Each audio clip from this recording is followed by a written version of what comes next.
At this point in the course, we know the predefined types, loops, arrays, and we also know how to define our custom class. When we discussed arrays, I mentioned that arrays have a fixed size, which is set during the array initialization. So if a given array had a length of, for example, 5, we couldn't store more than 5 items in that variable. Also, if you wish to remove an item from that array, it was not possible without creating a new array. In some cases, that behavior is just good enough for our needs, but often you will want to have some kind of a dynamic array to which you could add and remove items without much overhead. In those cases, C# collections come in very handy. Unlike arrays, collections can grow and shrink in size during the application lifetime without the need to create a new collection object. Depending on your need, you can use one of the following collections: a dictionary or a hash table if you need a key value pairs with a fast and direct element access, storing a country code with a country name as a key value pair might be a good example for a dictionary. Then you can use a list if you need a dynamic array to which you can add, remove, or even filter the items, sort them, or group them together.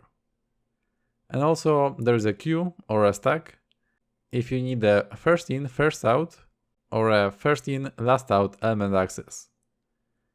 Those collections are generic, meaning that during the variable declaration, we'll have to specify a type for which the collection will be valid.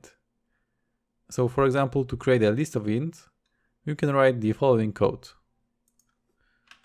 So list of int, let's call it int list, is equal to new list of int. This list type is in the system collections generic namespace, and Visual Studio added the namespace to this file for me. And as you can see, we specify the int type in the angle brackets as a generic type. This generic type could be anything that we want.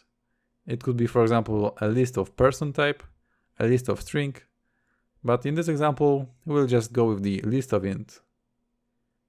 Now, if I wanted to add an int value, I can do it like this. So int list dot add, and for example, a value of 6 as an int. This is possible because the value 6 is an int.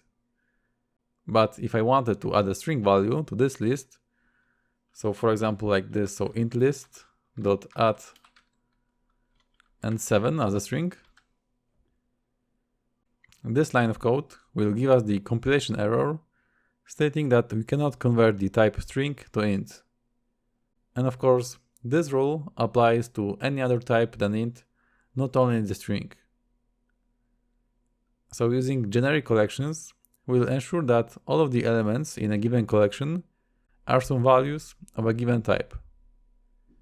In the next clips, we'll see how can we use the two most often used collections, which is a list and a dictionary.